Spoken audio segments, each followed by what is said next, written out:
ॐ नमो भगवते वासुदेवाय। द्वितीयस्कन्धः अथ दशमोऽध्यायः। श्रीशुक उवाच अत्र सर्गो विसर्गश्च स्थानं पोषणमूतयः। मन्वन्तरेशानुकथा निरोधो मुक्तिराश्रयः। दशमस्य विशुद्ध्यर्थं नवानामिह लक्षणं वर्णयन्ति महात्मानः श्रुतेनार्थेन चाञ्चसाम्।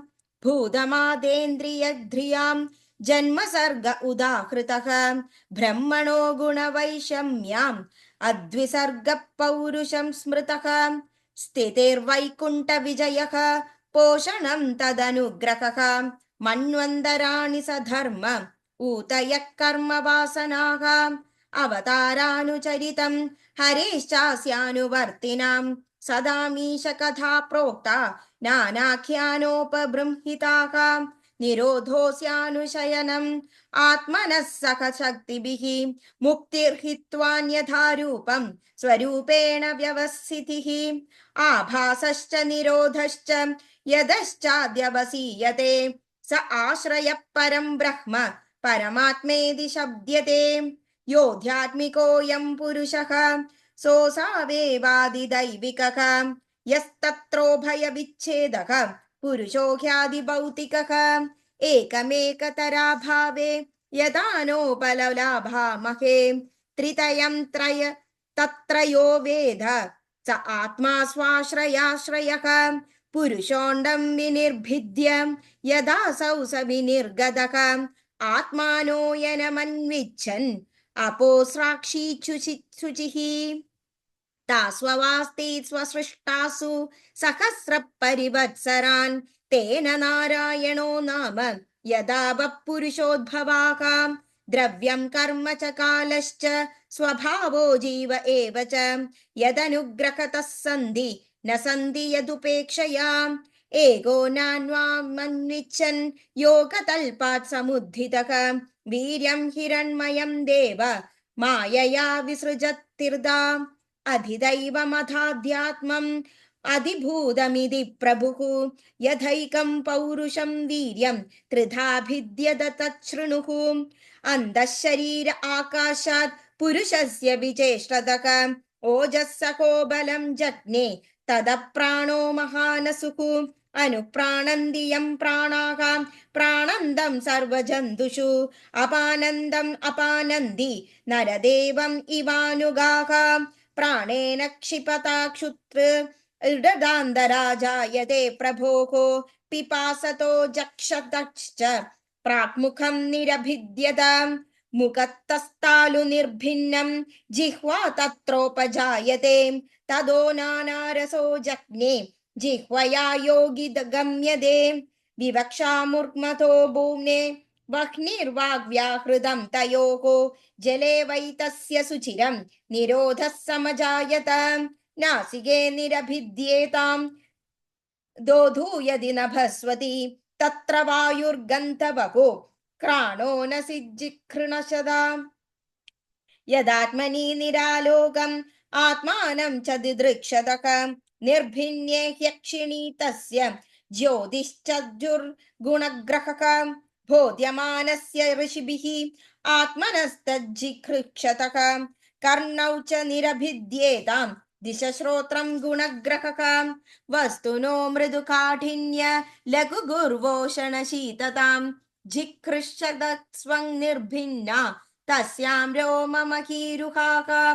तत्र चान्दर्बहिर्वाद त्वच्चालब्धगुणो वृतः हस्तौ रुरुहतुस्तस्य नानाकर्म चिकीर्षयां तयोस्तु बलमिन्द्रश्च आदानुमुभयाश्रयं गतिं जिगीक्षतः पादौ रुरुहादेभिकामिकां पद्भ्यां यज्ञस्वयं हव्यं कर्मभिः क्रियते नृभिः निरभिद्यत शिष्णो वै प्रजानन्दामृदार्थिनः उभस्त आसीत् कामानां प्रियं तदुभयाश्रयम् उत्सृक्षक्षोर्धादुमलं निरभिद्यत वैगुदं ततः पायुस्तदो मित्र उत्सर्ग उभयाश्रयः आसीस्पृष्पो पुरपूर्या नाभिद्वारमपानतः തത്രാപാനസ്തദോ മൃത്യുഃ പൃഥക്ത്വമുഭയാശ്രയം ആദിസ്തോരന്നപാനാനാം ആസൻ കുക്ഷ്യന്ത്രനാടയഃ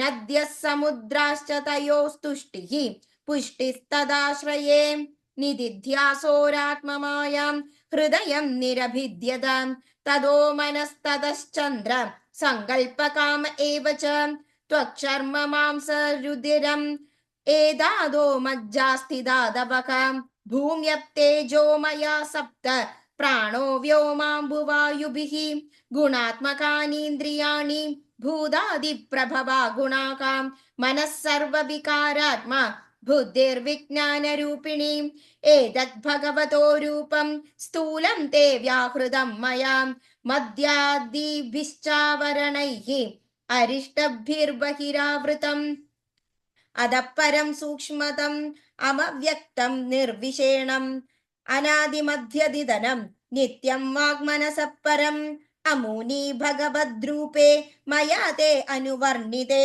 ഉഭേ അപി ന ഗൃഹ്ണന്തി മായാ സൃഷ്ടേ വിഭശ്ചിതഃ സവാചവാചകതയാ ഭഗവാൻ ബ്രഹ്മരൂപധൃത് രാമരൂപക്രിയദ്ധത്തെ സകർമാ കർമ്മഗഃ പരഃ പ്രജാപതിന്മനൂൻ ദേവാൻ ഋഷീൻ പൃഥൃഗണാൻ പൃഥക് സിദ്ധചാരണ ഗന്ധർവാൻ വിദ്യാധ്രാസുരഗുഹ്യകാൻ കിന്നരാപ്സരസോ നാഗാൻ സർപ്പാൻ കിംപുരുഷോരകാൻ മാതൃരക്ഷ പിശാചാംശ പ്രേതഭൂത വിനായകാൻ കൃഷ്ണോ മണ്ഡോന്മാദവേതാളാൻ യാതുധാനാൻ ഗൃഹാനപി ഗഗാൻ മൃഗാൻ പശൂൻ വൃക്ഷാൻ ഗിരീന്ദ്രപസരീസൃപാൻ ദ്വിവിധാശ്ച ദുർവിധായേന്യേ ജലസ്ഥലനഭൗകസഃ കുശലാ മിശ്രാക കർമ്മണാം ഗതയസ്ത്വിമാക സത്വം രജസ്തമ ഇതി തിസ്രസുരനൃനാരകാഃ തത്രാപ്യേകൈകശോ രാജൻ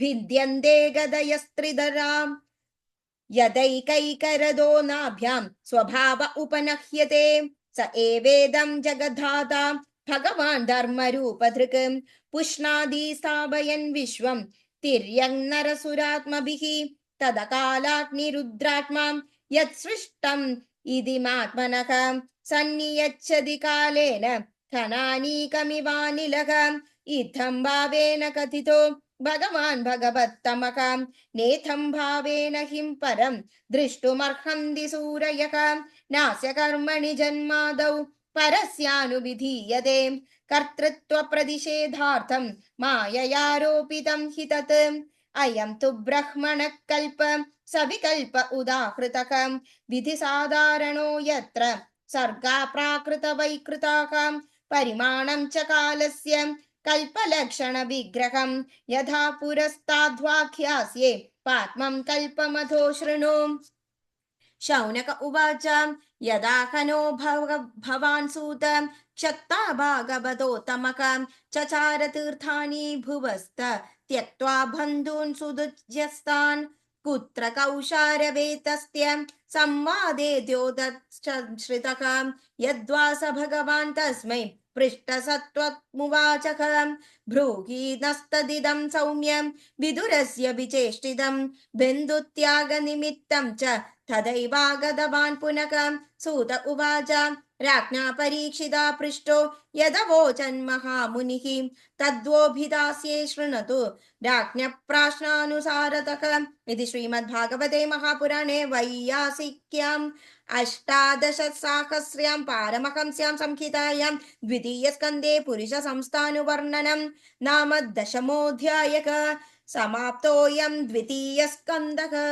സർവമംഗളമംഗല്യേ ശിവേ സർവാർത്ഥസാധികേ ശരണ്യേ ത്രയംബകേ ഗൗരി നാരായണീ നമോസ്തുതേ സർവത്ര ഗോവിന്ദനാമ സങ്കീർത്തനം ഗോവിന്ദ ഗോവിന്ദ നാരായണ അഖില ഗുരോ ഭഗവൻ നമസ്തേ.